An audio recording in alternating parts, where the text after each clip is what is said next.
హరి ఓం. పరమేశ్వర స్వరూపమైన సభకి నమస్కారం. ఈరోజు ప్రసంగాన్ని పూర్తి చేసేటటువంటి సమయానికి పరీక్షిన్ మహారాజు గారు అత్యంత ధర్మబద్ధంగా ఇత పూర్వం పాండవులు ఎలా పరిపాలన చేశారో వారి పరిపాలనని తలంపుకలకు తీసుకొస్తూ కృష్ణ పరమాత్మ యొక్క పాదార విందముల యందు ఎడతెగనటువంటి భక్తితో రాజ్యాన్ని సస్యశ్యామలంగా ఉండేటట్టుగా పరిపాలన చేస్తున్నాడు. అలా పరీక్షిత్ పరిపాలిస్తున్నటువంటి కాలంలో ఒక ఆశ్చర్యకరమైన సంఘటన జరిగింది. మీకు నిన్నటి రోజున నేను ఒక విషయాన్ని విజ్ఞాపన చేశాను. ఇందుచేత కృష్ణ నిర్యాణము ప్రారంభమైపోయింది ప్రథమ స్కంధంలో అంటే శుకుడు భాగవతం చెప్పడానికి వచ్చి కూర్చోవాలి. అది ఒక చారిత్రాత్మకమైన సంఘటన. ఎందుకంటే శుకుడు వచ్చి కూర్చోడు. ఎందుకు కూర్చోడు అంటే అసలు శుకుడికి అలా కూర్చోవలసిన అవసరం లేదు. నిరంతరము బ్రహ్మమునందు రమిస్తూ ఉంటాడు. అటువంటి వాడు మీకు నేను మొదటి రోజున అనుకుంటా విజ్ఞాపన చేశాను. ఒక ఆవు పాలు పితకడానికి ఎంత సమయం పడుతుందో అంతకన్నా ఆయన ఏ ప్రాంతమునందు నిలబడడు. అటువంటి వాడు వచ్చి కూర్చోవాలి. అలా కూర్చోవాలంటే అదొక గొప్ప సందర్భం. ఆ సందర్భం ప్రారంభమైతే అసలు భాగవతం ప్రారంభం కావాలి. ఇంకక్కడి నుంచి మళ్ళీ అవతారములను వరుసగా తీసుకురావాలి. అది తీసుకురావాలంటే కృష్ణ నిర్యాణాది ఘట్టములు పూర్తవ్వాలి. అందుకని చెప్పి కృష్ణ నిర్యాణం ముందు వస్తుంది ప్రథమ స్కందంలో అని మీకు నేను మనవి చేశాను. కృష్ణ నిర్యాణం జరిగింది అంటే దాని అర్థం ఏమిటంటే కలియుగం ప్రారంభమైంది, కలిపురుషుడు ప్రవేశించాడు. అందుకని ఈశ్వరుడు ఆ సమయంలో నిలబడి ఉంటే కృష్ణ పరమాత్మ ఈ కలిపురుష ప్రవేశం జరగదు. అందుకని ఈశ్వరుడు కూడా ఆ యుగం జరగడానికి కావలసిన అవకాశం ఆయన ఇచ్చేశాడు. అందుకని అవతారం సాధించేశాడు. పరీక్షిన్ మహారాజు గారు దిగ్విజయ యాత్ర చేస్తున్నాడు. దిగ్విజయ యాత్ర చేస్తుండగా ఒక చోట ఒక ఆశ్చర్యకరమైనటువంటి సంఘటన చూశాడు. దీన్ని మీరు కొంచెం జాగ్రత్తగా గమనించాలి. కేవలం మీరు ఒక పురాణ కథగా దాన్ని విన్నారనుకోండి, దానివల్ల ఎంత ప్రయోజనం వస్తుంది అంటే నేను చెప్పలేను. కానీ భాగవతంగా మీకు అర్థం కావాలంటే ఇది చాలా కీలకమైనటువంటి ఘట్టం. ఒక మహాపురుష ప్రవేశం జరిగే ముందు దాని వెనకాతల ఒక కీలకమైన సందర్భం ఉంటుంది. మీరు ఒక బంగారం ముద్ద పట్టుకెళ్ళి అయ్యా నాకు ఒక ఉంగరం చెయ్యండి అని చెప్తే మీరు జ్ఞాపకం పెట్టుకోండి, మీరు ఇచ్చిన బంగారం ముద్ద మీరు కోరుకున్న బంగారు ఉంగరంగా బయటికి వచ్చే ముందు అగ్ని జ్వాలల యందు ఆ బంగారము తప్తమవుతుంది, సుత్తి దెబ్బలు తింటుంది. ఇన్ని పడితే అప్పుడు మీరు కోరుకున్న బంగారం ఉంగరం చిన్న పెట్టిలో పెట్టి మీ చేతికిస్తారు. ఉంగరముగా మారే ముందు, ఉంగరముగా వచ్చే ముందు వెనక ఒక గొప్ప విషమమైనటువంటి ఒక స్థితి నడుస్తుంది. ఇప్పుడు శుకుడు వచ్చి కూర్చోవలసినటువంటి సందర్భం వస్తోంది. రావాలంటే దాని వెనకాతల ఏదో ఒక మహత్తరమైన సంఘటన జరుగుతోంది. మీరు ఆ కోణంలో దాన్ని పరిశీలన చెయ్యలేదు అనుకోండి, భాగవతాన్ని వ్యాసుడు అలా ప్రారంభం చేసినటువంటి రహస్యం మీకు అందదు. అది అందిందనుకోండి, అందుకే భాగవతం విన్నంత మాత్రం చేత జీవితం మారిపోతుందంతే. అభయం ఇచ్చేశారు. భాగవతం విన్నాడు, కొన్ని కోట్ల జన్మల తర్వాత వాడు వింటున్నాడు భాగవతం అని చెప్పేశారు. ఇప్పుడు మీరు ఆ కోణంలో మనస్సుని సంసిద్ధం చేసుకుని వినండి. పరీక్షిన్ మహారాజు చూస్తున్నాడు. పరీక్షిన్ మహారాజు చూడడం కాదు, మీరు చూడాలి. ఇప్పుడు అలా ఎలా చూస్తారన్నది చివరికి సమన్వయం చేస్తాను. పరీక్షిన్ మహారాజు దిగ్విజయ యాత్రలో తిరుగుతూ ఒక ప్రదేశమునకు వచ్చారు. వచ్చేసరికి అక్కడ ఒక ఆవు నిలబడి ఉంది, ఒక ఎద్దు నిలబడి ఉంది. ఈ ఆవు పిల్లలు పక్కన లేక పిల్లలు కనపడక పిల్లల యొక్క క్షేమవార్త తెలియక ఏడుస్తున్నటువంటి తల్లి ఎలా ఉంటుందో అలా ఉన్నది. అమ్మ ఏడుపుతో కలియుగం ప్రారంభమైంది. దీన్ని మీరు గుర్తుపట్టాలి. గుర్తుపడితే భాగవతం ఏమిటో మీకు అందుతుంది. ఏడుస్తుంటే పక్కన వచ్చి ఒక ఎద్దు నిలబడి ఉన్నది. ఇప్పుడు ఆ ఎద్దు ఒక కాలుతోనే ఉంది, 4 కాళ్ళు లేవు ఎద్దుకి, ఒక్కటే కాలు. అసలు మీరు ఒక విషయం ఆలోచించండి, ఒక కాలు మీద ఎద్దు నిలబడగలదా? ముందు 2 కాళ్ళు ఉండి వెనక 2 కాళ్ళు లేకపోతేనే ఆ ఎద్దుకి నడక లేదు. అటువంటిది 3 కాళ్ళు లేకుండా మీరు ఎద్దుకి ఎటువైపు కాలు ఒక్కటి ఉంచినా సరే అసలు ఆ ఎద్దు నిలబడి ఉండడాన్ని మీరు చూడగలరా? మీరు చూడలేరు. ఒక కాలుతో ఉన్న ఎద్దు భూమి మీదే డేకుతూ ఉంటుందంతే, నిలబడినట్టు కనపడుతుందంతే.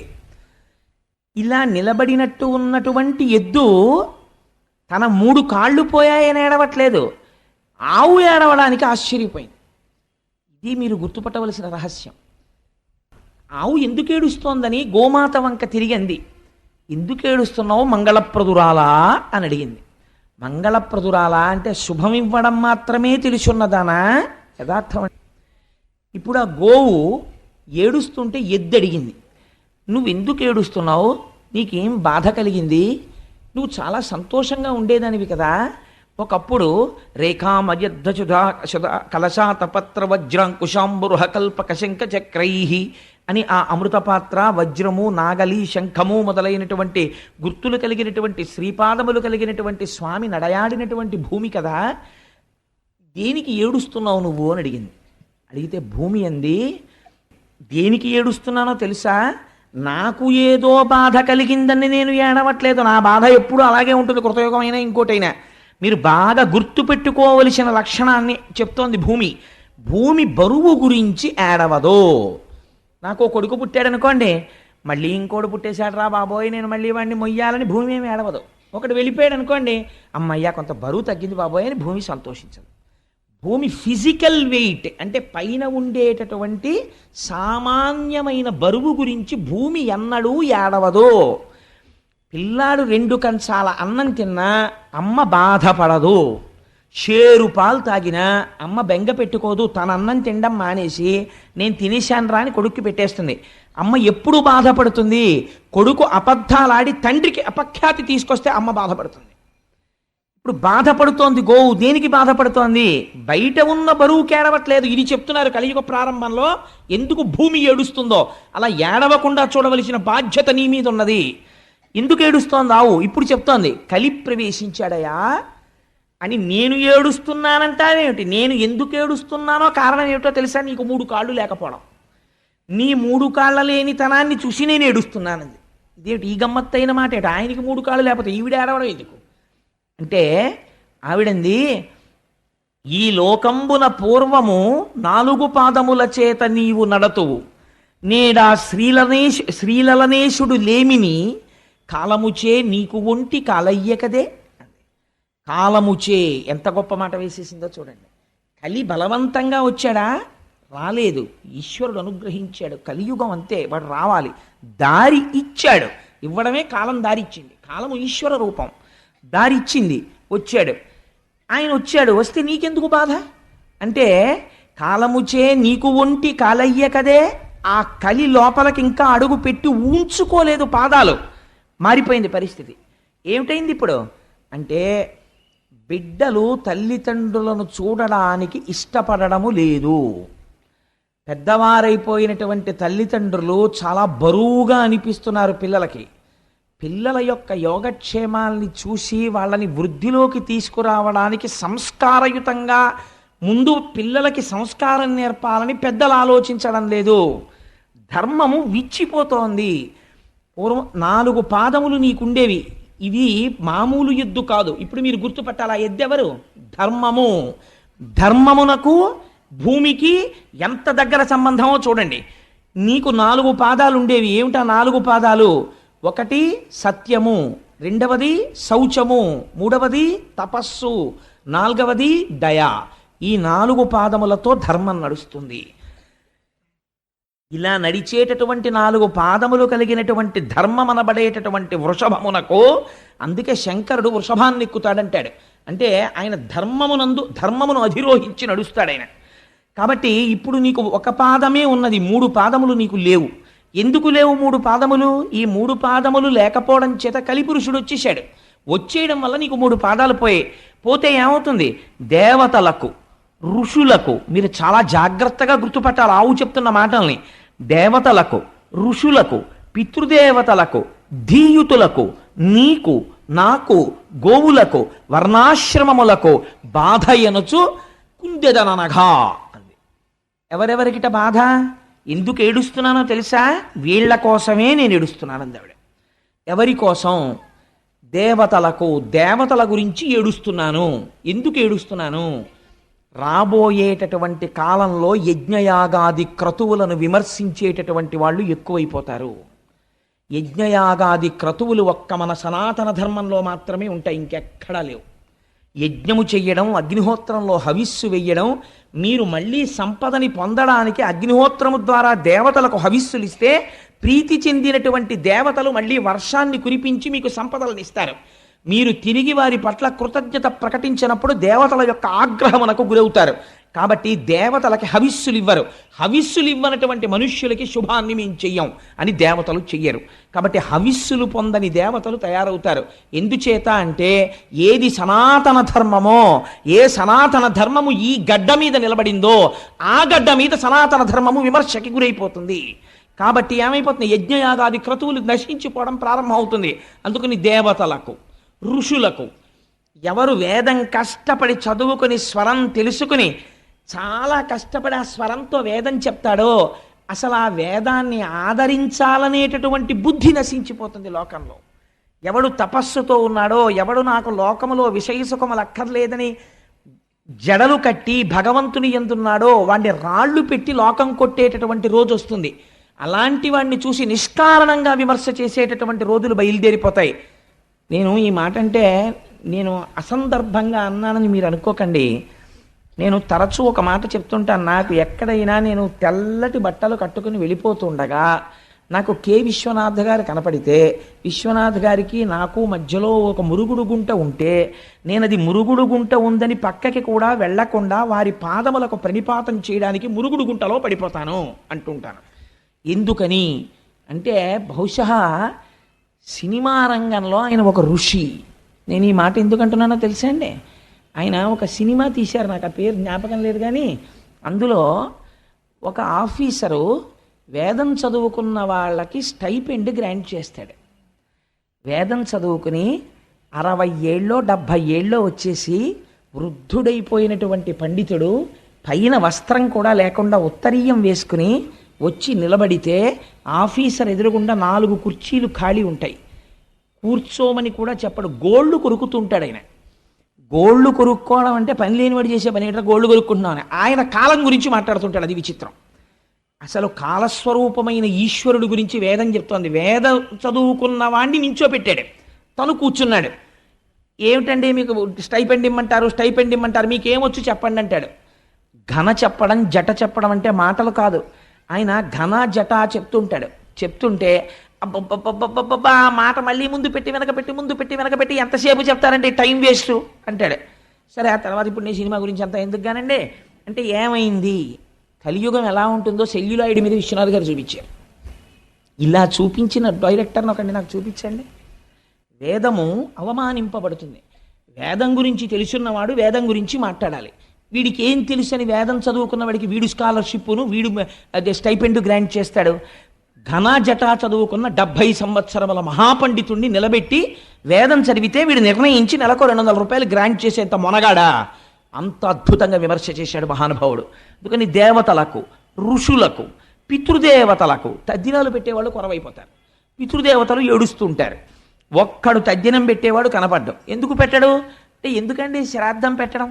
శ్రాద్ధం అంత షార్ట్ కట్ ఏది ఉండదు. నేను ఒక మాట అంటే మీరు ఏమనుకోకండి, భాగవతంగా చెప్పేస్తే భాగవతం ఎందుకండి? పెద్ద కోడల్ని ఇంటికి తెచ్చుకునే ముందు అంత జాగ్రత్త ఎందుకు పడతారో తెలుసా? రేపొద్దున్న పితృదేవతలకి అందాలి అంటే ఆ పెద్ద కోడలు దీపం పెట్టాలి. కొడుకును పుట్టినటువంటి వాడు పెడితే అందుకోరు, కోడలు దీపం పెట్టాలి. తల్లిదండ్రుల పట్ల, అత్తమామల పట్ల సంస్కృతి సంస్కారం ఉన్న కోడలైతే దీపం పెడుతుంది. నేను ఎన్ని ఇళ్లలో చూశాను, తద్దినం పెట్టేటప్పుడు అసలు కోడలు వచ్చి దీపమే పెట్టదు. కాబట్టి పితృదేవతలకు ఇంత గొప్ప కోడలరా నా కోడలని వాళ్ళు ఏడుస్తారు అప్పుడు. అందుకని పితృదేవతలకు నీకు ధర్మం పోతోంది, నాకు భూమికి, నీకు నాకు గోవులకు. ఆవులు అవమానింపబడతాయి. ఎప్పుడు చెప్పేసిందో చూడండి, కలియుగ ప్రారంభంలో చెప్పేసింది. ఆవుల్ని కొడతారు, ఆవుల్ని అమ్ముతారు, ఆవుల తోళ్లు తీసేస్తారు, ఆవు మాంసం తింటారు. గోవు అవమానింపబడిన చోట ఏ గోవు నుంచి వచ్చిన సమస్త పదార్థములు గౌరవింపబడ్డాయో అక్కడ గోవుల్ని రక్షించుకోవడానికి కేంద్రాలు వెలియవలసినటువంటిది, ఉద్యమాలు నడపవలసినటువంటి దౌర్భాగ్యం ఈ జాతికి వచ్చేస్తుంది. కాబట్టి గోవులకు, నానావర్ణాశ్రమములకు బాధయనచు కుండెదననగా కలియుగం ప్రవేశించింది అనడానికి ఇదే గుర్తు. వీళ్ళందరూ బాధలకు గురవడం ప్రారంభమైపోతోంది. అందుకు ఏడుస్తున్నానయ్యా అంది అని ఒక మాట చెప్పింది. నీకు 4 పాదములు ఉండేవి, సత్యము, శౌచము, తపస్సు, దయ. ఇప్పుడు ఇందులో 3 పాదములు పోయాయి. మీరు అలా చెప్తే నేను అలా అన్నాను అనుకోండి, ఇప్పుడు అది బయట ఉన్నటువంటి ఒక ఎద్దా కాదని నేను అంటున్నాను కదా. ఎద్దు ధర్మస్వరూపం, ఆవు భూస్వరూపం అని కదా నేను చెప్తున్నాను. ధర్మస్వరూపమునకు 3 పాదాలు పోయాయంటే ఎలా పోతాయండి? మీరు ధర్మమన్నా ఆచరించాలి, అధర్మమన్నా ఆచరించాలి కదా. మీరు ధర్మంగా ఉండాలి, మీరు ధర్మం చేయలేదు కాబట్టి ఏం చేసినట్టు? అధర్మం చేసినట్టు. కాబట్టి ఈ 3 పాదాల స్థానాల్లో మరి అధర్మమైనటువంటి 3 ఏముంటాయి? అవేవో తిరుగుతున్నాయి అన్నమాట బయట. ఈ 3 ఇక్కడ లేవు అంటే 3 తిరగకూడనివేవో తిరుగుతున్నాయి. అవి ఇక్కడ ధర్మానికి ఉండవు పాదాలుగా, అధర్మానికి ఉంటాయి. దాని గురించి చెప్పక్కర్లేదు. కానీ ఆ 3 ఏమిటై ఉంటాయి? ఆ 3 తిరగబట్టి ఈ 3 తెగిపోయాయి. ఏ 3 తిరుగుతున్నట్టు అంటే సత్యం అనేటటువంటి పాదము తెగదు. జ్ఞాపకం పెట్టుకోండి. ఎందుకని? ఇన్ని అధర్మాలు చేసినా దేవుడి గురించి తెట్టేటటువంటి వాడికి కూడా లోపల దేవుడు ఉన్నాడు కాబట్టి తిరుగుతున్నాడు. వాడు తిన్నది జీర్ణం చేయడం మానేశాడు అనుకోండి, చచ్చి ఊరుకుంటాడు. వాడు ఏం తిడతాడు వాడు? అందుకని లోపల ఆయన ఉండి ఊపిరిని వాక్కుగా మారిస్తే తిడుతున్నాడు కృతజ్ఞుడై. కాబట్టి ఈశ్వరుడు ఇంకా ఉన్నాడు కాబట్టి ఈ లోకం ఉన్నది, మారని పదార్థము ఇంకా కాపాడుతోంది కాబట్టి సత్యం అలా ఉన్నది. అదొక్కటే పాదం. మరి పోయినది ఏది? శౌచము పోయినది. శౌచము దేని చేత పోయినది అంటే దుష్టజనులతో కూడినటువంటి సంగము వలన పోయినది. అంటే ఎంత పెద్ద కాషన్ ఆర్డర్ పడిపోయిందో చూడండి భాగవతంలో. అన్నిటికన్నా జీవితంలో మీరు చాలా జాగ్రత్తగా ఉండవలసినది దేని విషయంలో? స్నేహము విషయంలో. మీ ఇంటికి తమంత తాముగా 50 మంది రావచ్చు, 50 మంది మాట్లాడచ్చు. మీ స్థితి నుంచి మీరు జారిపోకూడదు. జారిపోకుండా దుష్టుడైన వాడు మీ ప్రమేయం లేకుండా ఒకనాడు మీకు తారసపడతాడు, మీతో వచ్చి మాట్లాడతాడు. వాడి మాటలు మీరు ఎలా వినాలంటే తామరాకు మీద నీటి బొట్టు పట్టినట్టు పట్టాలి. అది వెంటనే జారిపోవాలి తప్ప, ఒక చిరునవ్వుతో విని వదిలిపెట్టాలి తప్ప దానికి మీరు మనసులో స్థానం ఇచ్చారనుకోండి అంతే, శౌచము పోతుంది. శౌచం అంటే ఏమిటో తెలుసా అండి? ఆచారము, నడువడి, వ్యవహారము ఇవన్నీ నశించిపోతాయి. వాడు మాట చెప్తాడు, ఎందుకంటే అవన్నీ ఏం అక్కర్లేదంటాడు. అవన్నీ అక్కర్లేదండి, ఎవరు చెప్పారు మీకు? అవన్నీ ఏం అక్కర్లేదంటాడు. తండ్రికి శ్రాద్ధం పెట్టాలని ఎవరు చెప్పారు? పెట్టక్కర్లేదంటాడు. అందుకని శౌచము పోయినది. దేని వలన పోయినది? మీరు ఒకటి జ్ఞాపకం పెట్టుకోండి, ఆచారం అవసరమా అవసరము లేదా? ఆచారం అవసరమే అని నేను అంటాను. ఎందుకంటానో చెప్పనండి. ఆచారము ముందు లేకపోతే మీరు మొహం కడుక్కోకుండా అన్నం ఎందుకు తినరు? మొహం కడుక్కోకుండా అన్నం ఎందుకు తినకూడదండి? మొహం కడుక్కోకుండా లోపలికి ఎడుతోంది కదా, పాచి ఎక్కడి నుంచి వచ్చింది? మీలోంచి వచ్చిన పాచే కదా మీ నాలిక మీద ఉన్నది, పళ్ళ మీద ఉన్నది. నేనే పుచ్చేసుకుంటాను, మళ్ళీ నేను తింటాను అన్నం. ఎందుకు తింటలేదు? లేకపోతే మీరు స్నానం చేయకుండా అన్నం ఎందుకు తింటలేదు? లేకపోతే నేను చొక్కా కింద ప్యాంటు పైన వేసుకుంటాను, ఎందుకు వేసుకోరు? అంటే ఒక ఆచారం ఉన్నది ప్రపంచంలో. ముందు ఒక మంచి జరగడానికి దానికి కావలసినటువంటి ఉపకరణములు ఆచారము చేత సిద్ధిస్తాయి. మీరు తిన్నటువంటి పదార్థమునందు శౌచం ఉండొచ్చు. భార్య ఎంతో కష్టపడి మంచి పదార్థం వండింది, మీరు రోజు మొహం కడుక్కోకుండా అన్నం తింటే ఏమవుతుంది? బ్యాక్టీరియా అంతా మళ్ళీ కడుపులోకి వెళ్ళి లేనిపోని జబ్బు వస్తుంది. మొహం కడుక్కోవడం అనేది ఆచారం అయితే, మొహం కడుక్కున్న తర్వాత అన్నం తినడం అనేటటువంటిది తదనంతరం ఈశ్వరుని యొక్క అనుగ్రహం పొందడానికి మీరు చేసేటటువంటి కర్మ యొక్క సాఫల్యతని పొందడానికి కావలసిన రీతిలో సంసిద్ధం అవడం. ఆ స్థాయిలో ఆచారం అవసరమా కాదా? అవసరమే. ఏ స్థాయిలో అవసరం లేదు? రమణ మహర్షికి అవసరం లేదు. రమణ మహర్షి గోచి పెట్టుకుని 30 రోజులు స్నానం చేయకుండా తిరుగుతారు. మీరు ఆయన్ని సామాన్యుణ్ణి పోలుస్తారా? జ్ఞాని ఎక్స్ట్రీమ్. జ్ఞానితో సామాన్యుణ్ణి పోల్చడం కుదరదు. ఆయన బ్రహ్మమునందు రమిస్తున్నాడు, నువ్వు రమించి మానే. అప్పుడు నీకు అసలు ఒంటి మీద బట్టలేదన్న విషయం స్పృహలో లేదు. అప్పుడు ఈ ఆచారం గురించి మాట్లాడలేవు. ఇప్పుడు నువ్వు ఆచారం గురించి ఎలా మాట్లాడతావు? కుదరదు. అది కుదిరేటటువంటి విషయం కాదు. నీకు ఈ స్థాయిలో ఆచారం అవసరమే.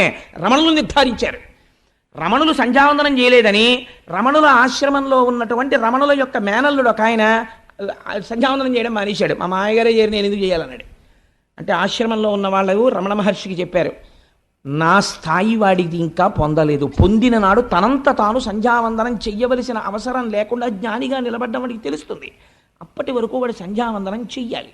ఎవరో 100వ మెట్టు మీద నించున్నాడు, ఆయన ఎలా ఎక్కాడో తెలుసుకోకుండా మీరు 1వ మెట్టు నుంచి ఎక్కను 100వ మెట్టు మీదకి ఎగురుతానంటే నడుము విరిగిపోతుంది. కాబట్టి అలా ఎక్కకూడదు. మీరు 1వ మెట్టు, 2వ మెట్టు, 3వ మెట్టు ఎక్కాలి. అందుకని శౌచము పోయినది. దేని వలన పోయినది? దుష్ట సంగము వలన శౌచము పోయినది. మొదటి పాదము తెగిపోయింది అక్కడతో. మరి రెండవ పాదము పోయినది. శౌచం అంటే ఒకటి గుర్తుపెట్టుకోండి, శౌచం అంటే నిరంతర బాహ్యాడంబరము కాదు. ఎప్పుడు ఇక్కడ ఆడంబరం శౌచంలోకి రాదు. బాహ్యాంతర శుచి అని రెండు మాటలు వాడతాం మనం. నీళ్లు తీసి చల్లుకుని అపవిత్ర పవిత్రో వా సర్వావస్థ అంగతోపివా యస్మరేత్ పుండరీకాక్షం సబాహ్యాభ్యంతర శుచి అంటాం. బాహ్య స్నానము శరీరమునకు శౌచమిస్తుంది.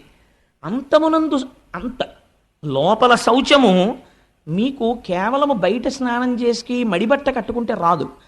ఆ అంతఃశౌచం ఎలా వస్తుంది? మీరు తెల్లవారుజామునే లేచి సంధ్యావందనం చేస్తూ నిన్న రాత్రి మీరు అనుభవించినటువంటి భోగం గురించి ఆలోచించేస్తే మీకు అంతఃశౌచం ఎక్కడుంది? సంధ్యావందనం చేసేటప్పుడు మీరు వెంటనే దాన్ని విడిచిపెట్టి ఆచమనం చేయగానే పవిత్రులై మనస్సుని ఈశ్వరుడి దగ్గర పెట్టి సంసిద్ధులు కావాలి.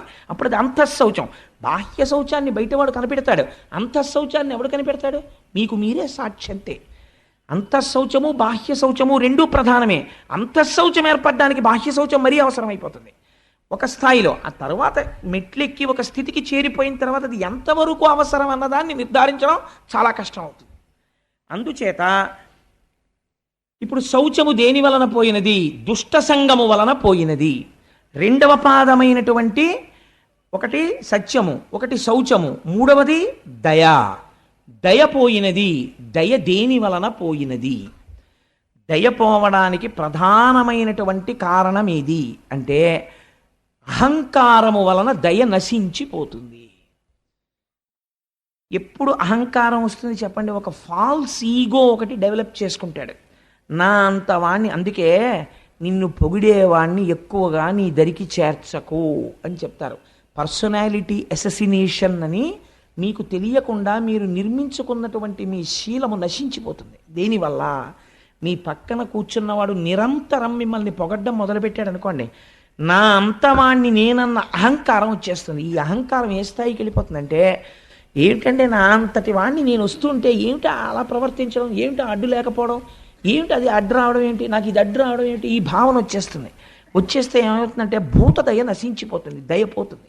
కాబట్టి దయ పోవడానికి ఇది కారణమైనది, అహంకారము కారణమైనది.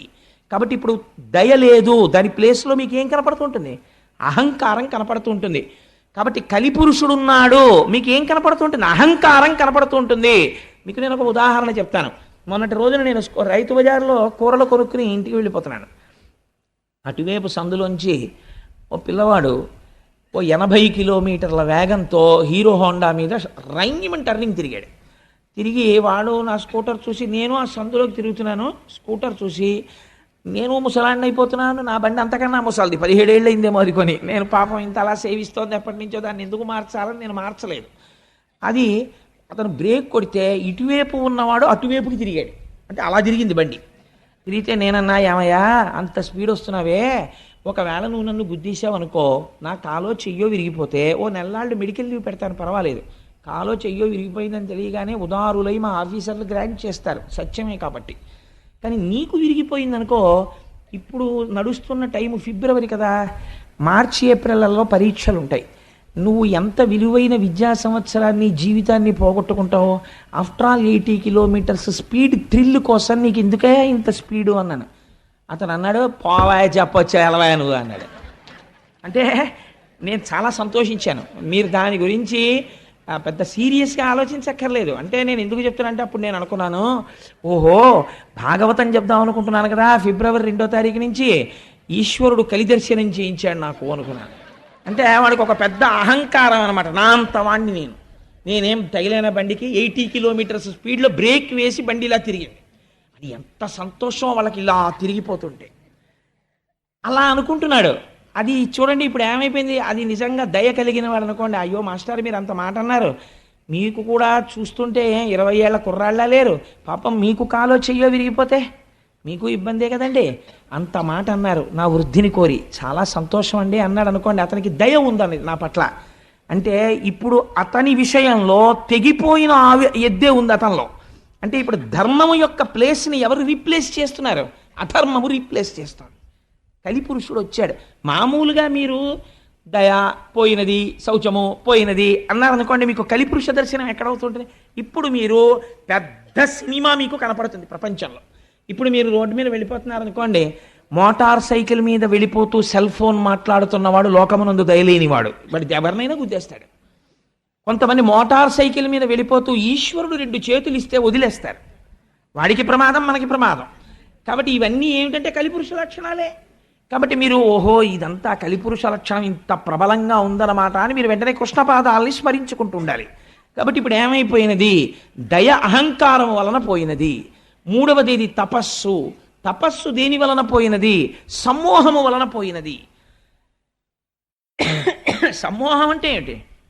ఇది ఒక విచిత్రమైనటువంటి లక్షణం. ఎందుకంటే అసలు ఆ చేయవలసిన అవసరం ఏముందండి అని. మీరు చాలా కృతక వేదాంతం ఒకటి వింటుంటారు, మీరు ఎప్పుడైనా విన్నారో లేదో. ఇవాళ భీష్మేకాదశి కదండి, మేమందరం సత్యనారాయణ వ్రతం చేసుకున్నామని మీరు ఎవరితోనో చెప్తున్నారు అనుకోండి. ఒక ఆయన వచ్చి అంటాడు, ఎందుకంటే అవన్నీ చెయ్యాలేంటి? ఇక్కడ ఉండాలండి శుద్ధి. ఇక్కడ శుద్ధి కోసం వాడు వ్రతం చేసుకున్నాడు. నీకంత శుద్ధి నిజంగా పొందేసిన వాడివైతే ఏమంటారో తెలుసా అండి? మహాత్మా అంటారు. పొద్దున్న మా ఇంటికి తత్వవిధానంద సరస్వతి మహారాజ్ అని ఒక మహానుభావుడు వచ్చారు. వారితో పాటు వేరొక పరివ్రాజకులు వచ్చారు. వారిని ఏమని పిలుస్తారో తెలుసా అండి? ఎప్పుడు నేను గమనిస్తూ ఉంటాను. రండి మహాత్మా అంటుంటారు అందరినీ. తత్వవిధానంద సరస్వతి మహారాజ్ దగ్గర శిష్యుడని చెప్పుకోవలసిన స్థాయి వారై ఉండవచ్చు వారు, లేదా వారి నాన్నగారి దగ్గర చదువుకున్నారు. అయినా వారికి అహంకారం ఉండదు. వారు ఆయన్ని కూడా తన పక్కన కూర్చోపెట్టుకుని చక్కగా వారిని పిలిచేటప్పుడు మహాత్మా రండి అంటారు. ఆ పిలుపులో ఆయనలో కలి ప్రవేశించలేకపోయాడు అనమాట. అందుకని అహంకారాన్ని చెక్ చేస్తున్నారు ఆయన. ఇప్పుడు అహంకారం లేదు, ఏదుంది? దయ ఉన్నది. అక్కడ అంటే ఇప్పుడు ఎవరున్నారు? కృష్ణుడున్నాడు. అక్కడ కృష్ణుడున్నాడు తప్ప కలి లేడు. కృష్ణుడే ఉన్నాడని ఏమి గుర్తు? మీరు ఏం చెప్పమన్నా కృష్ణుడి గురించే చెప్తుంటారు, ఈశ్వరుడు గురించే పలుకుతుంటారు. ఎందుకు పలుకుతుంటారు? లోపల ఆ పాదం లేదు, ఈ పాదం ఉంది. కాబట్టి ఎక్కడుందండి ఆ ఎద్దు? నిజంగా అక్కడెక్కడో పరీక్షిత్తు కనపడలేదు. ప్రతి చోట మీకు ఈ ఆవు ఎద్దు కనపడుతూనే ఉంటాయి. ఇలాంటి ఎద్దు కనపడ్డప్పుడల్లా ఈ ఆవు ఏడుస్తూనే ఉంటుంది. ఈ ఆవు ఏడిచినప్పుడల్లా పిడుగులు పడుతూనే ఉంటాయి, సునామీలు వస్తూనే ఉంటాయి. లోకమునందు అలా ఏడ్పించడాలు ఎక్కువైపోయాయి అనుకోండి, మహాత్ముల జోలికి వెళ్ళిపోయారనుకోండి, సునామీలు వచ్చేస్తాయి, పిడుగులు పడిపోతాయి, భూకంపాలు వచ్చేస్తాయి, సర్వనాశనం అయిపోతుంది. భూమి ఏడ్చింది. ఆ ఏడ్పు వల్ల వచ్చినటువంటి అదంటే దుష్టమైనటువంటి ఫలితం అది. కాబట్టి తపస్సు దేని వలన పోయింది? సమ్మోహము వలన పోయినది. కాబట్టి ఇప్పుడు ఈ 3 పోయాయి. ఈ 3 స్థానంలో ఏమి వచ్చినట్టు? ధర్మము యొక్క పాదములు పోయి అధర్మము యొక్క పాదములు వచ్చాయి. అధర్మము యొక్క పాదములు ధర్మమునకు అంటుకుని ఉంటాయా? ఉండవు. అది ధర్మము యొక్క ధర్మస్వరూపమైన వృషభము. అందుకని 3 పాదములు లేకుండా కనపడుతోందంటే కలియుగంలో. సో అదర్వైజ్ సేస్ ఇంకొక చోట ఉన్నాయి ఆ 3 పాదాలు. ఆ 3 పాదాలే ఇప్పుడు తిరుగుతున్నాయి. కాబట్టే నేను ఏడుస్తున్నాను. ఈ 3 పాదాలు తిరుగుతుంటే ఏడిచ్చే వాళ్ళు ఎవరో వాళ్ళ కోసం అయి ఉండాలి, సాధు పురుషులై ఉండాలి. ఈ 4 పాదాలు నడవాలని కోరుకునే వాళ్ళు ఆ యనమండుగురు. ఆ యనమండుగురికి బాధ. నేను ఏడుస్తున్నాను. నేను ఏడవడానికి కారణం నీ 3 పాదాలు లేకపోవడం. ఎంత గొప్ప సింబాలిజం తీసుకొచ్చారండి వ్యాసుల వారు. ఇప్పుడు ఇది ఆవు ఎద్దు ఏడుస్తున్నాయి. ఏడుస్తుంటే ఒక విచిత్రమైనటువంటి సంఘటన జరిగింది. అప్పుడు ఒక వ్యక్తి ఆ ఆవు ఎద్దు దగ్గరికి వచ్చాడు. ఎవరైనా అంటే దాని గురించి ఒక పెద్ద వర్ణన చేశారు పోతన గారు. కాలక్రోధుడు, దండహస్తుడు, నృపాకారుండు, కఠినాత్ముండు. అటువంటి వాడు సామాన్యమైన క్రోధం కాదది, అపారమైనటువంటి కోపం. అందుకని కాలక్రోధుడు, అంతటి కోపంలో ఉన్నవాడు. దండహస్తుడు, పైగా చేతిలో కర్ర పట్టుకున్నాడు. అసలే కోపం, దానికి తోడు చేతిలో కర్ర ఉంది. ఎంత ప్రమాదం చూడండి. దండహస్తుడు, నృపాకారుండు, పైగా ఉన్నది ఎలా ఉన్నాడు? రాజుగారిలా ఉన్నాడు. రాజు ఎటువంటి ఆభరణములు పెట్టుకుంటాడో, ఎటువంటి కిరీటం పెట్టుకుంటాడో అవి పెట్టుకున్నాడు. ఇప్పుడు పరిపాలకుడిలా ఉన్నాడు. కానీ వాడు ఎప్పటికీ పరిపాలకుడు కాలేడు. ఎందుకని? లోపల పరిపాలనాంశ లేదు, పరిపాలించడానికి తగిన సంస్కార బలము లేదు, కానీ పరిపాలకుడైనాడు. కాబట్టి ఏమయ్యాడు? నృపాకారుండు, నృపుండు కాడు. ఇది కలియుగ లక్షణం. ఎంత అందంగా వేసేశారో చూడండి. ఇంకా దాని వ్యాఖ్యానం మీరు మనసులో ఎంత దూరమైనా వెళ్ళచ్చు. నృపాకారుండు జంఘాలుండొక్కడు శూద్రుడు అసురగతిన్ కారుణ్య నిర్ముక్తుడై నేలంకూలగతన్య బంతిచిలగా నిర్ఘాత పదాహతిన్. నృపాకారంలో వచ్చినటువంటి వాడు బిడ్డ కనపడక ఏడుస్తున్నటువంటి తల్లిలా శుష్కించిపోయి ఉన్నటువంటి ఈ ఆవుని అపారమైనటువంటి కోపంతో ఏమీ చెయ్యకుండా అలా నిలబడి ఉన్నటువంటి ఆవుని తన కాలెత్తి ఒక్క తన్ను తన్నాడు. నెలంకులగే బంతిచిలగా ఆ ఆవు తిరగబడిపోయింది. అలా ఒక్క తన్ను తన్నాడు. ఒక కాలు మీద నిలబడినటువంటి ఎద్దుని ఇంకొక తన్ను తన్నాడు. ఆ ఎద్దు కింద పడిపోయింది. పడిపోతే వాడు ఊరుకోలేదు. వాడు తన చేతిలో ఉన్న దండముతో కొడుతున్నాడు వీటి రెండింటిని. ఎవరిని? భూమిని కొడుతున్నాడు. అంటే ఏ భూమిని వలన తాను బ్రతుకుతున్నాడన్న విషయాన్ని మరిచిపోయి ప్రవర్తిస్తున్నాడు. ధర్మమును దెబ్బతీస్తున్నాడు. అదే పనిగా కొడుతున్నాడు. ఇవి రెండు ఏడుస్తూ కన్నుల వెంట నీరు కారుస్తూ కింద పడి లేచి కుంటి పడి ఉన్నాయి. కైలాసాచల సన్నిభంబగు మహాగంభీర గోరాజమున్ అటువంటి ఆవుని పట్టుకుని ఇలా కొట్టి ఏడిపిస్తున్నాడు. ఆ ఆవు ఎలా ఉంది? కైలాసాచల సన్నిభంబగు మహాగంభీర గోరాజమున్. అటువంటి ఆవు కైలాస పర్వతం ఎలా ఉంటుందో అంత తెల్లమైనటువంటి ఆవు. ఎందుకండి ఆ పోలిక వేయాలి? కైలాసము ఈశ్వరుని ఆవాసము. ఈశ్వరుడు పైకి అపవిత్రంగా కనపడతాడు. మీకు ఎలాగో దక్షయజ్ఞ ధ్వంసం వస్తుంది 2-3 రోజుల్లో. అసలు ఆ దక్షయజ్ఞ ధ్వంసం ఇందురు కానీ ఎన్ని గమ్మత్తులు ఉంటాయో. పార్వతీ పరమేశ్వరులు మాట్లాడుకుంటారు. పుట్టింటికి పిలవకుండా వెళ్ళాలా వద్దా పెద్ద సబ్జెక్టు. అంత పెద్ద సబ్జెక్టు వాళ్ళిద్దరి మధ్య నడిస్తే ధర్మ సంబంధమైనటువంటి చర్చ చేస్తారు ఇద్దరు. ఆఖరికి వెళ్ళింది పార్వతీదేవి. సరే, తదనంతర విషయాలు ఎలా ఉంటాయి, వీరభద్రుడు ఎలా వస్తాడు, అసలు పోతన గారి పద్యాలు ఎలా ఉంటాయి ఆ సమయంలో మీరు చూద్దురు కానీ ఆ విషయాన్ని. అది వేరు మాట. కానీ నేను ఎందుకు ఈ విషయాన్ని ఇప్పుడు విజ్ఞాపన చేశానంటే, అక్కడ ఈ ఆవుని ఎద్దుని కొట్టేటప్పుడు కైలాసాచల సన్నిభంబగు మహాగంభీర గోరాజమున్, పైకి అమంగళంగా ఉన్నట్టు కనపడతాడు ఈశ్వరుడు. పుర్రెలమాల వేసుకున్నట్టు, శ్మశానంలో ఉన్నట్టు, శవ విభూతి రాసుకున్నట్టు ఉంటాడు. ఆయనంత మంగళప్రదుడు వేరొకడు లేడు. అందుకని ఆయనకి శివ అని పేరు. పైకి అమంగళంగా కనపడతాడు. కాబట్టి ఇప్పుడు ఏమైంది? పరస్పర విరుద్ధమైనటువంటి విషయాలు రెండు ఏకకాలమునందు ఒకరి యందు ఉన్నాయి. అలా ఎప్పుడూ చేసేటటువంటిది మంగళమే. మీరు ఒకటి గుర్తుపెట్టుకోండి, శివుడు అమంగళం చెయ్యడు, ఆవు అమంగళం చెయ్యదు. ఆవు ఆయన చాలా గొప్పవాడు. నేను ఇలా చెప్పానని మీరు ఏమనుకోకండి. నేను ఒక ఉదాహరణ చెప్తాను. దీనివల్ల పెద్దలు ఎంత బాధపడ్డారంటే, ఒకానొక సమయంలో రమణ మహర్షి స్నానం చేస్తే ఆయనప్పటికి పాపం సర్కోమా తీవ్రత పొందేసి అడుగు తీసి అడుగు వెయ్యలేని స్థితిలో ఒక గదిలో స్నానం చేస్తుండేవారు. స్నానం చేస్తే ధూర్త లక్షణాలు అంటే ఎలా ఉంటాయంటే, ఆయన స్నానం చేసిన నీళ్లు తూములోంచి బయటికి వచ్చేస్తుంటే ఆయన చూడకుండా ఆయన స్నానానికి వెళ్ళగానే సీసాలు అట్టుకు నించునేవారు. ఆయన స్నానం చేసి నీళ్లు బయటకు వస్తుంటే తూములోంచి ఆ సీసాలో నీళ్లు అట్టుకుని పట్టుకెళ్ళి తీర్థాల కింద ముచ్చేసుకునేవారు. ఆయన ఒకసారి బయటకు వచ్చి చూసి తెల్లపోయారు, ఏమిటి వెర్రి పనులని. రమణ మహర్షి స్నానం చేసిన నీళ్లు తాగితే జ్ఞానం వస్తుందా? రమణ మహర్షి చెప్పినటువంటి విషయాన్ని మీరు పాటిస్తే జ్ఞానం వస్తుందా? అంటే అర్థం ఉండదా చేసేటటువంటి పనికి. అలా ఆయన ఎంత మహాజ్ఞాని కానివ్వండి, ఆయన ఎంత గొప్పవాడు కానివ్వండి, ఆయన మూత్ర విసర్జన చేశాడు అనుకోండి, ఆ మూత్ర విసర్జన చేసినటువంటి మూత్రాన్ని తీసుకొచ్చి మీరు ఈశ్వరార్చనలో వాడగలరా? ఆయన మహాజ్ఞాని. మీరు వాడరు, అలా వాడకూడదు కూడా, అసలు ఆ ప్రశ్నే రాదు. ఒక ఆవు మూత్ర విసర్జన చేసింది అనుకోండి, మీరు ఆ ఆవు మూత్రాన్ని పట్టి ఇంటికి తీసుకొచ్చి శుద్ధికి చల్లుకుంటారు. ఆవు మల విసర్జన చేసింది అనుకోండి, దాన్ని పట్టి తెచ్చి చంటి పిల్లల ఒంటికి రాస్తారు. ఎదర దశమస్కంధంలో విందురు కానీ మీరు దృష్టి దోషం రాదు.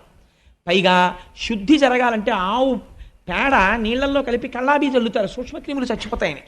ఆవు పేడ శుద్ధికి ఉపయోగపడుతుంది, ఆవు మూత్రము శుద్ధికి ఉపయోగపడుతుంది, ఆవు పాలు అభిషేకములకు ఉపయోగపడతాయి, ఆవు పాలు మేధస్సుకు ఉపయోగపడతాయి, ఆవు పాలు అమ్మలేని బిడ్డడి యొక్క శరీరాన్ని పోషించడానికి తల్లిపాలలా ఉపయోగపడతాయి. ఆవు ఎప్పుడు ఆవు నుంచి వచ్చినటువంటి సమస్త పదార్థములు మన యొక్క ఉన్నతికే ఉపయోగపడతాయి. కానీ ఆవు ఎక్కడ ఉంటుంది? ఇంటి బయట పెరట్లో ఉంటుంది ఎక్కడో తప్ప. అయ్యో ఆవా, నీ పాలతో అభిషేకం చేసుకుంటుంటే నాకు వచ్చినటువంటి గ్రహాల యొక్క దోషానికి ఉపశాంతి కలిగింది. పాపం నువ్వు అక్కడ ఉండడం ఏంటే, వచ్చి నువ్వు కూడా హాల్లో ఉండని తెచ్చి మీరు కడతారా? కట్టరు. ఆవు ఎలా ఇంట్లోకి రాదో, పెరట్లో ఉండి మీకు ఉపకారం చేస్తుందో, రుద్రభూమిలో ఉండి మీకు ఉపకారం చేస్తాడు శంకరుడు. అందుకని కైలాసాచల సన్నిభంబకు మహాగంభీర గోరాజమున్ నిరంతరము ఉపకారము తప్ప వేరొకటి తెలియనటువంటి ఆ ఆవుని నీ చరణంబుల నెవ్వడిటి నిర్దలితంబుక చేసే వాడు తా ఖేచరుడైన మణికీలిత భూషణయుక్త బాహులం వేచని త్రుంచివైతూ వినువీధికి నేగిన నెలడాగినన్నాడు పరీక్షిత్. ఎవరు నిన్నిలా కొట్టినవారు? ఎవరు? నువ్వు చేసినటువంటి ద్రోహం ఏమిటి? నువ్వు పాలిస్తావు, నీ పేడ ఉపయోగపడుతుంది, నీ మూత్రం ఉపయోగపడుతుంది. ఇన్నింటిని వాడుకుని వాచివి అయిన గడ్డి తిని వాహినులందు జలంబు త్రాగగా నువ్వు చేసినటువంటి దోషం ఏమిటి? ఎక్కడో వాచవి అయిన గడ్డి తిని, పోనీ అయ్యో గడ్డి తినేసిందండి దుర్మార్గం ఎద్దు అందామా అంటే, ఎవ్వరికీ పనికిరానటువంటి గడ్డి ఆ ఎద్దు తింటోంది. వాచవి అయిన గడ్డి తిని వాహినులందు జలంబు త్రాగగా, గడ్డి అంటే తింటాను కానండి, ఫిల్టర్ వాటర్ తాగకపోతే నాకు పడదండి, పాలు ఇవ్వలేను, పాలు నీటితో రావాలి కదా. మీకు ఆవు పాలు మీ చంటి పిల్లాడికి పడతానంటున్నారు, మరి మీరు నాకు కుడి తెడితే ఆ కుడితిలో అంశయే పాలగా వస్తాయి, అవి చెంచాడు మీ అబ్బాయి నోట్లో పొయ్యగానే వాడికి డయేరియా వచ్చేస్తుంది. అందుకని ఆవుకి మాత్రం ఫిల్టర్డ్ వాటరే పెట్టండి అని ఆవు ఎప్పుడైనా అడిగిందండి? మీ ఇంటికి వచ్చి మీ బిందెలో నీళ్లు కూడా అది అడగలేదు. ఎక్కడ నీళ్లు తాగింది? వాహినులందు జలంబు త్రాగగా, ఎక్కడో మీరు వెళ్ళి నీరు తెచ్చుకోని చోట తన మూతి పెట్టి నీరు తాగింది. ఎందుకు ఈ మాట అన్నారో తెలుసా అండి? ఒక రహస్యం ఉంది. ఎద్దుని పాము ఎక్కడ కరిచినా చచ్చిపోదు అంటారు. ఎక్కడ కుడితే చచ్చిపోతుంది, మూతి మీద కుడితే మాత్రం చచ్చిపోతుంది. ఆ మూతి అందుకే పెట్టేటప్పుడు చాలా జాగ్రత్తగా పెట్టాలి. పుట్టల మీద గడ్డి బాగా పెరుగుతుంది. ఆ పుట్టల మీద గడ్డిని తాను తినడం ఎంత ప్రమాదకరం ఆవుకి, ఎద్దుకి ఎంత ప్రమాదకరం. పుట్ట మీద గడ్డి తిని ఆవుకి ఒక లక్షణం ఉంటుంది, ఎద్దుకిని గబుక్కుని బురదలో కానీ ఎందులో కన్నా జారితే గభాలన పైకి రాలేవు, చాలా కష్టం. నిజంగా జీవహింస అంటే మీరు ఎక్కడ చూడొచ్చో తెలుసా అండి? అపార్ట్మెంట్లో గృహప్రవేశానికి ఆవుని ఎక్కించినప్పుడు చూడొచ్చు. అంతకన్నా దారుణం. ఆవు బొమ్మట్టుకుని వెళ్ళకూడదండి. మీరు ఆవును అందులో న్యాసం చేసి తావన చేశానంటే, వాచవి అయిన గడ్డి తిని వాహినులందు జలంబు త్రాగగా, ఎంత గొప్ప మాట వేసారండి పోతన గారు. నిజంగాను నీకు పనికొచ్చేది ఏం తిందిరా అది? నువ్వు కొట్టడానికి నాకు ఒక కారణం చూపించు. గడ్డి తిందా? నువ్వు తినవు. నిన్ను ఎప్పుడైనా తిట్టవలసి వస్తే అంటారు, ఏ గడ్డి తిన్నా ఏట్రా, బుద్ధి గడ్డి తిందా అంటారు. అంటే నువ్వు గడ్డి తినవలసిన రోజే వస్తే అంతకన్నా హీనం ఇంకోట్లేదు. అలాంటిది అది తిందా గడ్డి. వాహినిలందు జలంబు త్రాగగా, ప్రవహించి వెళ్ళిపోతున్నటువంటి నీటిని అది తాగింది ఎక్కడో వెళ్ళి. నువ్వు మాత్రం ఫిల్టర్ చేసుకు తాగుతావు. అలాంటి నీళ్ళు అది తాగి, ఫిల్టర్డ్ వాటర్ తాగి, కుక్కుడు ఫుడ్ తిని, కుక్కర్లోది తిని, చాలా హైజీనిక్ ఫుడ్ తిన్నాననిపించుకుని నీలో విషం పెరుగుతోంది. వీధిలో గడ్డి తిని ఏట్లో నీళ్లు తాగి అది పరమసత్వగుణ స్వరూపమైన పాలనిస్తోంది. ఉపాధి ఏదైతే ఎందుకండి, ఎవరు గొప్ప? అది గొప్ప. కాబట్టి వాచవి అయిన గడ్డి తిని వాహినులందు జలంబు త్రాగగా, నీ చరణంబులెవ్వడిటు నిర్దలితంబుగా చేసే, ఎవడు నీ 3 కాళ్ళు తెగగొట్టాడు, ఎలా నువ్వు అపరాధం చేస్తావని నమ్మాడు అసలు వాడు తా ఖేచరుడైన మణికీలిత భూషణయుక్త బాహులం వేచని త్రుంచివైతు వినువీధికి నేగిన నెలదాగినం. వాడు భూమిలో దాక్కొని ఆకాశానికి ఎగిరిపోని, వాడు మణులు పెట్టుకున్నటువంటి భూషణములతో కూడినటువంటి వాడి భుజములను నా కత్తితో నరికేస్తాను ప్రతిజ్ఞ. ఏ చేతితో నీ పాదములు నరికాడో ఆ చేతుల్ని నేను నరికేస్తాను అంటే, ఇంకా ధర్మ సంస్థాపన కోసము పూనికున్న రాజు ఉన్నాడు భూమి మీద, పరీక్షిత్ వరకు. ఈ మాట అనగానే అక్కడ ఉన్నటువంటి ఆ వృషభము, ఆ గోవు, అవి రెండు వాటి స్వరూపమును చూసి పరీక్షిత్ గుర్తుపట్టాడు. అమ్మా, నువ్వు ధరణిదేవివి, ఆయన ధర్మము, మీ ఇద్దరూ ఇలా అయిపోయినందుకు నేను శోకిస్తున్నాను. కానీ ఎవడు ఇలా ఈ పాదములు తెగగొట్టాడని అడిగాడు. అడిగితే వీళ్ళు చెప్పకముందే ఆవిడంది ఎంత గొప్పగా మాట్లాడిందో చూడండి. కొందరు కాలం అన్నారయ్యా, కొందరు కర్మ అన్నారు, ఇది యుగ సంధి అన్నారు, ఇది యుగ లక్షణం అన్నారు, ఏవేవో కారణాలు చెప్పారు. నా కాళ్ళు మాత్రం తెగిపోయాయి అందావిడ. అంటే ఆయన అటు ఇటు చూస్తున్నాడు. ఇప్పటి వరకు నృపాకారంతో ఉన్నవాడు ఒకడున్నాడు చూశారా, వాడు గభేల్న వెళ్ళి పరీక్షిత్తు పాదాల మీద పడిపోయాడు. పడిపోయి అయ్యా నన్ను రక్షించండి, తప్పైపోయింది, నేనే నరికేశానా 3 పాదాలు అన్నాడు. అంటే ఇప్పుడు ధర్మము యొక్క 3 పాదములను ఎవరు నరకగలిగారు? కలి వలన పోయి. కలి తెంపలేదు, కలి మీలోకి వస్తే మీ చేత తెంపించేస్తాడు ధర్మాన్ని. కాబట్టి ఇప్పుడు కలి ప్రవేశం జరిగినది, కానీ స్థిరముగా నేను ఉంచుకోలేకపోతున్నాను. ఒక మాట చెప్పాడు, నా తప్పు కాదు, ఇది కలియుగం, నేను రావాలి, అందుకే ఈశ్వరుడు వెళ్ళిపోయాడు, నేను వచ్చాను. కానీ మరి నేను గట్టిగా ఉంచుకుని నిలబడదామంటే నేను ఎక్కడికెళ్ళి నిలబడితే అక్కడే నువ్వు ధనుర్బాణాలు పట్టు కనపడుతున్నావు, మరి ఎలా? ఇలా అయితే నేను ఉండడం కష్టం కదా, మరి కలియుగంలో కలిని ప్రవేశించాలి కదా, అందుకని నువ్వు నాకు ఒక అవకాశం ఇయ్యి, నువ్వు ఫలానా చోట ఉండు అని చెప్పు, నేను అక్కడ ఉంటాను, అప్పుడు ఇంక ఇబ్బంది ఉండదు. తప్పించి నేను ఎక్కడికెడితే అక్కడ నువ్వు కనపడుతుంటే నీకు నాకు సంఘర్షణ వస్తుంది, నువ్వు నన్ను చంపుతానంటుంటావు, యుగం వచ్చేసింది, నేను రావాలి, కాబట్టి నేను ఎక్కడ ఉండనో నువ్వే చెప్పన్నాడు. అంటే ఎంత గొప్ప మాట చెప్పాడో చూడండి. పరీక్షిత్ అన్నాడు, నీకు 4 స్థానాలు ఇస్తాను, నువ్వు అక్కడే ఉండు అన్నాడు. ఎక్కడ ఉండమంటావు అని అడిగాడు. మొట్టమొదట పరీక్షిత్ చెప్పిన స్థానం ఏదో తెలుసా అండి? జూదశాల యందు నీవు ఉండవచ్చు. రెండవది ఎక్కడ ఉండనన్నాడు, పానశాల యందు నువ్వు ఉండవచ్చు, ఎక్కడెక్కడ ఈ మత్తు గొలిపేటటువంటి పదార్థములను త్రాగుతారో అక్కడ నువ్వు ఉండవచ్చు. మూడవది స్వేచ్ఛావిహరిణులై ధర్మమునకు కట్టబడని ఆచార భ్రష్టులైన స్త్రీల యొద్ద నువ్వు ఉండవచ్చు. నాలుగవది ఎక్కడ ఉండవచ్చు, జీవహింస జరిగేటటువంటి ప్రదేశముల యందు నీవు ఉండవచ్చు. 4 ప్రదేశాలు నీకు ఇచ్చానన్నాడు. ఇప్పుడు మీరు పురాణంగా నేను దీన్ని ఈ మాట చెప్పి నేను దాటేశాను అనుకోండి, మీరు నా చొక్కా ఏం పట్టుకోరు, పాపవాడికి అదే వచ్చులో చెప్పాడు, పాపవాడి జోలికి ఎందుకు మనకు వదిలేస్తారు నన్ను. కానీ మీరు నాకు ఒక విషయం చెప్పండి, కలికి ఈ 4 ప్లేసెస్ ఇస్తే ఏమిటి కలిసి వచ్చిందండి పరీక్షిత్తుకి? అసలు నువ్వు రావద్దురా అనాలి, కానీ ఈ 4 స్థానాలు నీకు ఇచ్చానన్నాడు కదా, ఈ 4 స్థానాలు ఇచ్చాడు అనుకోండి, కలి వెళ్ళి జూదం షాపులో పేక ముక్కలు ఇస్తాడా, లేకపోతే ఈ మత్తు పదార్థాన్ని అమ్మేటటువంటి చోటుకి వెళ్ళి షాప్ పెట్టుకుంటాడా, లేకపోతే జీవహింస తను చేస్తాడా, మిమ్మల్ని ఎలా పాడు చేస్తాడు కలి? ఇది మీరు విశ్లేషణ చెయ్యాలి. ఎలా పాడు చేస్తాడు అంటే దాని ఫలితమును చెప్పారు. జూదశాలయందు ఏమి జరుగుతుంది అంటే అసత్యము ప్రబలుతుంది. ఎలా అని మీరు నన్ను అడగచ్చు. మీరు కావాలంటే లోకమునందు పోకడ మీరు గమనించే ఉంటారు. మీరు గుడికి వెళ్ళేవాడు ఏమన్నా ఒకసారి నేను శివాలయానికి వెళ్ళి ప్రదక్షిణం చేసి వచ్చేస్తానండి అంటాడు. లేదు ఇంకా సినిమాకి వెళ్ళేవాడు అనుకోండి, ఏమండి ఏమనుకోకండి సినిమాకి వెళ్తున్నానంటాడు. ఇంకా పోని 10 మంది పరిహాసం ఆడాలండి. అదేంటి ఆఫీసర్ గారి దగ్గరికి వెళ్ళి, సార్ నాకు కొత్తగా పెళ్ళయిందండి, 16 రోజుల పండగ, ఎస్ఆర్ఎం గారి ఇన్స్పెక్షనో జడ్ఎం గారి ఇన్స్పెక్షనో అంటున్నారు, మా అత్తారు బాధపడతారు సార్, అందుకని 16 రోజుల పండగకి వెళ్ళాలంటే ఓ చిరునవ్వు నవ్వేసి ఆఫీసర్ గారు గ్రాంట్ చేసేయచ్చు. అది కూడా నోటితో చెప్పుకుంటాడు నేను వెళ్ళాలండి అని. కానీ ప్యాక్ ఆడుకోవడానికి వెళ్తున్నానండి అని చెప్తాడండి ఎవడైనా? చెప్పడు, మర్యాద పోతుందని తెలుసు వాడికి. అందుకని ఏం చెప్తాడు, అబ్బాయి ఏం లేదండి మా ఫ్రెండ్ ఇంటికి వెళ్ళొస్తాను మాస్టారు అని వెళ్ళిపోతాడు. లేకపోతే దానికి అందమైన పేరు ఎట్టుకుంటారు. దాన్ని నేను ఎందుకు చెప్పాలి కానీ ఇంగ్లీష్లో అయితే సితో ప్రారంభమైంది బీతో పూర్తి అయిపోయేటటువంటి 4 అక్షరాల సంస్థను ఒక దాన్ని పెట్టుకుంటారు.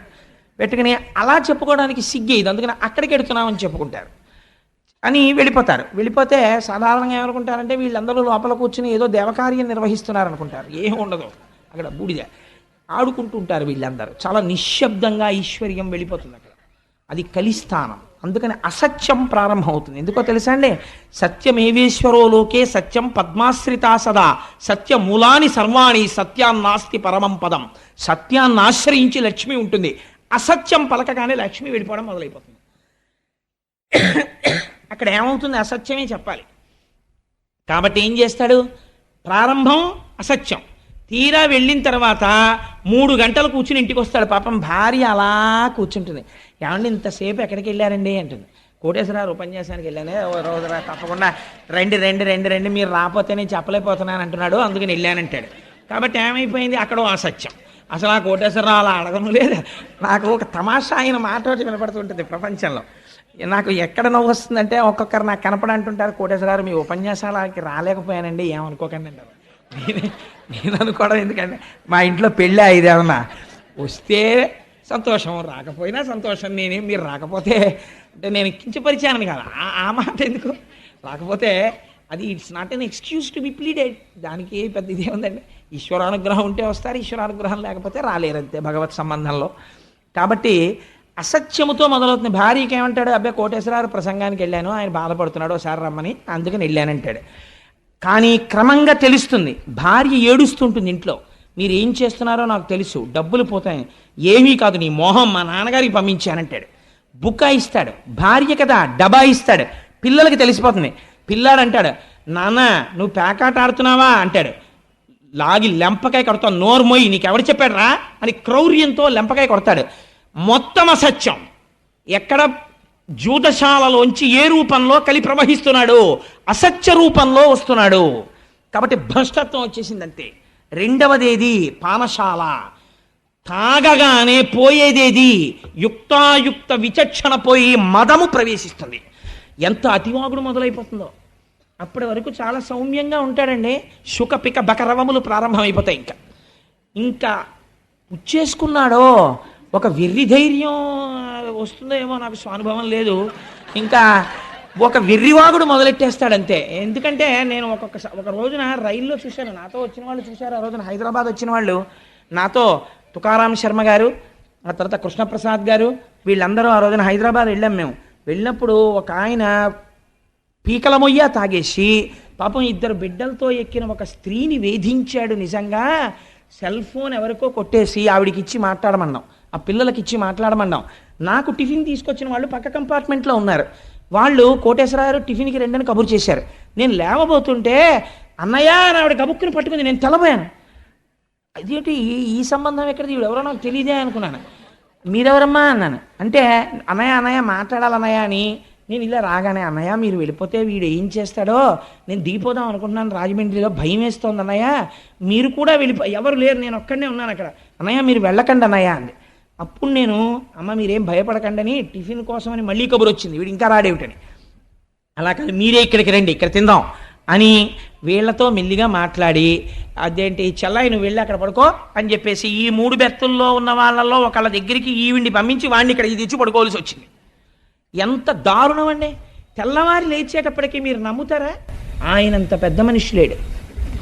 ఎంత పెద్ద మనిషో. ఆవిడ వచ్చి ఎదురుగుండా కూర్చుంది. అన్నాడు విచిత్రం, సికింద్రాబాద్లో దిగిపోయే ముందు, sister I'm very sorry for what has happened, I'm not in my own mood, నేను రాత్రి లిక్కర్ తీసుకున్నానమ్మా, నన్ను మన్నించి అన్నాడు. మదోన్మత్తుడయ్యాడు. ఆ సమయంలో అతను ఏమైనా చేసేస్తాడు. అతనికి తెలియదు ఈ మదం ఎక్కడి నుంచి వచ్చింది. నువ్వు సేవించకూడనిది సేవించి నీ అంత నువ్వు రాక్షసుడు అయిపోతున్నావు. ఈశ్వరుడు ఇచ్చినటువంటి దైవత్వాన్ని నాశనం చేసుకుంటున్నావు. ఇక్కడ ఈశ్వరుడు ఉన్నాడు. నువ్వు పూజ చేయకపోతే పీడాపోయేది. సారా పట్టుకెళ్ళి శివలింగం మీద మీరు పోస్తారండి. ఈశ్వరుడు హం వైశ్వానరో భూత్వా ప్రాణినాం దేహమాశ్రిత, ఆయన మీద నువ్వు పొయ్యొచ్చా? ఆయన మీద నువ్వు పోస్తున్నావు. పోస్తే ఏమొస్తుంది? ఈశ్వరుని యొక్క దయ ప్రసరించదు, ఈశ్వరుని యొక్క ఆగ్రహము ప్రకటితమవుతుంది. ఏ రూపంలో? మదోన్మత్తుడు అవుతావు. ఆ మదం నిన్ను భ్రష్టుణ్ణి చేసేస్తుంది అంతే. ఇంటి వీధి ముందుకు వచ్చి పడిపోతావు. మర్నాడు నువ్వు వీధిలోని చెడుతుంటే ఆయనే నిన్న పడిపోయినవాడు వీధిలో అని చెప్పుకుంటారు. పీనుగుని దింపినట్టు రిక్షాలు దింపి తీసుకెడుతుంటారు ఇళ్లలోకి, సంకల కింద చేతులేసి. ఎంత దారుణం అండి. ఎందుకు? బతుకు బతికినట్ట చచ్చినట్ట? దేని వలన? కేవలం నీ నాడీ మండలకి ఉత్ప్రేరకం కోసమని మనుష్యుడవై పుట్టి 10 మందికి చెప్పవలసిన వాడివి, బిడ్డలు పెళ్లిళ్ళకు వచ్చేసినటువంటి స్థితిలో నువ్వు ప్రవర్తించవలసినటువంటి ప్రవర్తన ఇది. కలి అలా రాగలడు, మద రూపంలో వస్తాడు మధ్యశాల నుంచి. అందుకని నువ్వు పానశాల ఎందు ఉండవచ్చు. ఏమిటి ధైర్యం పరీక్షిత్తుకి? తన వాళ్ళు ఎవరు అసలు అక్కడికి వెళ్ళరు. కాబట్టి నువ్వు పానశాల ఎందు ఉండవచ్చు. మూడవదేది స్వేచ్ఛా విహరిణి అయిన స్త్రీ. నేను ఎంత తక్కువ మాట్లాడితే అంత మంచిది దాని గురించి, అందుకని నేను అసలు ఆ ప్రస్తావన చేయను. 4వది, ఎందుకంటే ఒక పూజ్య భావనతో చూడ్డానికి అలవాటు పడి ఒక లలితా సహస్రం చెప్పి, ఒక సౌందర్యలహరి చెప్పి, స్త్రీ అనబడేటటువంటి ఒక పేరు యందు ఆడది అన్నదాని యందు అమ్మతనాన్ని చూసి ఒక గౌరవం పెంచుకున్నవాడు పురాణ వ్యాఖ్యానం కోసం కూడా తక్కువ చేసి మాట్లాడడం అనవసరం. నేను చేయకపోయినంత మాత్రం చేత మీరు అర్థం చేసుకోలేని వాళ్ళు కారు. అందుకని నేను దాన్ని పరిహరిస్తాను. అందుకని స్వేచ్ఛావిహరిణి అయిన స్త్రీ వలన సమాజము భ్రష్టు పడుతోంది, విషయ సంగలోలుడైపోతున్నాడు. 4వది హింస. హింస అంటే ఏమిటో తెలుసా అండి? హింస అంటే నిష్కారణముగా ఒక ప్రాణి బాధపడితే తాను సంతోషించుట.